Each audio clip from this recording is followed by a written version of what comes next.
Assalamu alaikum everyone, and here we go to the second part of the second lecture. Thank you so much for watching the first part of the second lecture. That is quite much important for all of you. So now we should continue the lecture. Okay, so instead of this, it is impossible to repair. Okay, before going to discuss each and everything in the second part, let me say again that please, in order to make notes, you should listen to this lecture quite well, and you can take help from the slides, as well as you can take help from the book, as well as you can take help from my voice as well, because I am discussing it quite thoroughly, so, and in depth as well. Okay, let's begin the topic. Instead of this, while it is impossible to repair your laptop today, we wasted $3 lakh or advertisings in that magazine. So instead of this, you can write this. Your computer can be ready by Tuesday. Would you like a loaner until then? Over $3 lakh advertisement invested did not pay off. Let's analyze the experience and apply the insights to future campaigns. Okay, emphasizing the positive. So show audience members how they are being benefited by responding to your message. So it means that specifically, if you look at the audiences, so that is quite different. How? Because taking care of when using like when using such kind of words or such kind of thoughts where you are when you are sharing specifically. So in the next slide we will discuss euphemisms. Euphemisms actually, if you look at here, however, take care when using euphemisms. Why? Because it is easy to push the idea too far, wind up sounding ridiculous, or worse yet, so obscuring the truth. Speaking to your local community about the disposal of the manufacturing byproducts would be unethical if you are really talking about toxic waste. So even if it is unpleasant, people respond better to an honest message delivered with the integrity. Yeah, than they do to a sugar coated message that obscures the truth. The same thing has been discussed here. Words or phrases that express a thought in milder terms that convey your meaning or that convey your message without carrying negative or unpleasant connotation. For example, one common euphemism is referring to people beyond a certain age as senior citizens rather than old people. So senior conveys respect in a way that old does not. So euphemism can bring a tone of civility to unpleasant communication, but they must be used with a great care because they are so easy and so tempting to misuse. So you should keep these things in your mind. There are too many examples regarding euphemism. So this is also the example. For instance, one of the toughest messages a manager ever has to write is an internal memo or email announcing layoffs. So this is difficult situation for everyone involved. So many and managers can be tempted to resort to euphemisms such as streamlines or restructuring or improving efficiency, reducing layers, or eliminating reductionism, um, or to avoid using the words layoff. So such are the examples you can also read. Okay, so using bias-free language, it means that bias-free language avoids words. Actually, you should avoid words and phrases that unfairly and even unethically characterize or stigmatize people in a way related to the gender, race, ethnicity, age, or disability, or other personal characters or characteristics. So, contrary to what some may think, biased language is not simply about labels. So here are actually some of the alright, if we talk about some other things in a bias languages. So to a significant degree level, language reflects the way people think or what they actually believe, and biased language may well perpetuate the underlying stereotypes or the prejudices. So that is represent actually that represents. So if we look more, so moreover, because communication is largely about perceptions, being fair or objective isn't enough. The Or to establish a good relationship with your audiences, you must also appear to be fair. Good communicators make every effort to change biased language. So bias can take a variety of forms. For example, gender bias. So in a gender bias, avoid sexist language by using the same labels for everyone, regardless of the gender. Don't refer to a woman as a chairperson and then to a man as a chairman. Use chair or chairperson or chairman consistently. So note that it is not uncommon to use chairman when referring to a woman who heads a board of directors. Archer Daniels, Midlands, Patriarcha, or some other Burns, for example, both refer to themselves as a chairman. Why reward sentences to use they, or so you have to reward sentences to use they or to use no pronouns at all, rather than refer to all individuals as he. So note that the preferred title for woman in a business is Miss, MS, Miss, unless um, individual asks to be addressed as Miss or Mrs.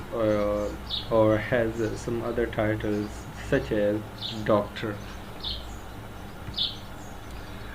Racial and ethnic bias. This is another bias. So in this bias, what we do, we avoid identifying people by race or ethnic origin,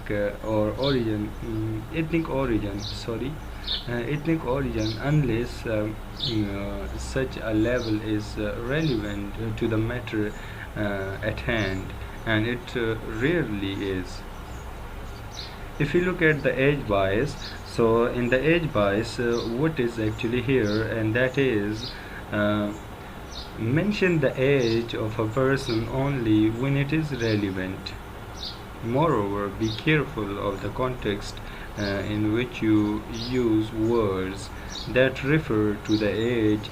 Such words carry a variety of positive and negative connotations. So, for example, young can imply energy, youthfulness, inexperience, or even immaturity, depending on how it is used. Okay, disability bias. So physical, mental, sensory, or emotional impairments should never be mentioned in the business messages unless those conditions are directly relevant to the subject. So if you must refer to someone's disability, so put the person's first and the disability second. For example, by saying employees with physical handicaps, not handicapped employees. So you focus on the whole person, not the disability. Finally, never use outdated terminology such as crippled or retarded. Building strong relationships. So, establishing your credibility and projecting your company's image actually uh, that is quite first thing that is positive business relationship. So instead so in that thing you can put out here that audience responses to your messages depend heavily on your credibility. If we talk about establishing your credibility, so a measure of your belief based on how reliable you are or how much trust you evoke in other people. So with the audience who don't know you and trust you already, you need to establish credibility before they will accept your message. So the people who are more likely to react positively to your messages when they have a confidence in you. So such credibility must be established. If we look at build, maintain, or repair your credibility, so emphasize the following characters. For example, we have honesty. So you should maintain such kind of credibility, just like honesty. It means that demonstrating honesty and integrity will earn you the respect of your audiences, even if they don't always agree or welcome your messages. The second option is objectivity. If we look at the objectivity, so show that you can distance yourself from emotional situations and look at all sides of the issues. If you look at another point, and that is awareness of the audience's needs. So here, directly or indirectly, let your audience's members know that you understand what is important to them. If you look at another credential knowledge or the expertise, audiences need to know that you have whether it takes to back up your message, whether it is education, professional certification, special training, past successness, or simply the fact that you have done your research. Some of the things are also mentioned over here. We have okay, so adapting your audiences, controlling your style tone. How will you control your style tone? Here are some of the examples we should thoroughly discuss about it. Your communication. Your communication styles involve actually the choice you make to express yourself. Um, the words you select, the manner in which you use those words in a sentence, and the way you build paragraphs from individual sentences. So your style creates a certain tone or overall impression. So in your message, the right tone depends on the nature of your message and your relationship with the reader.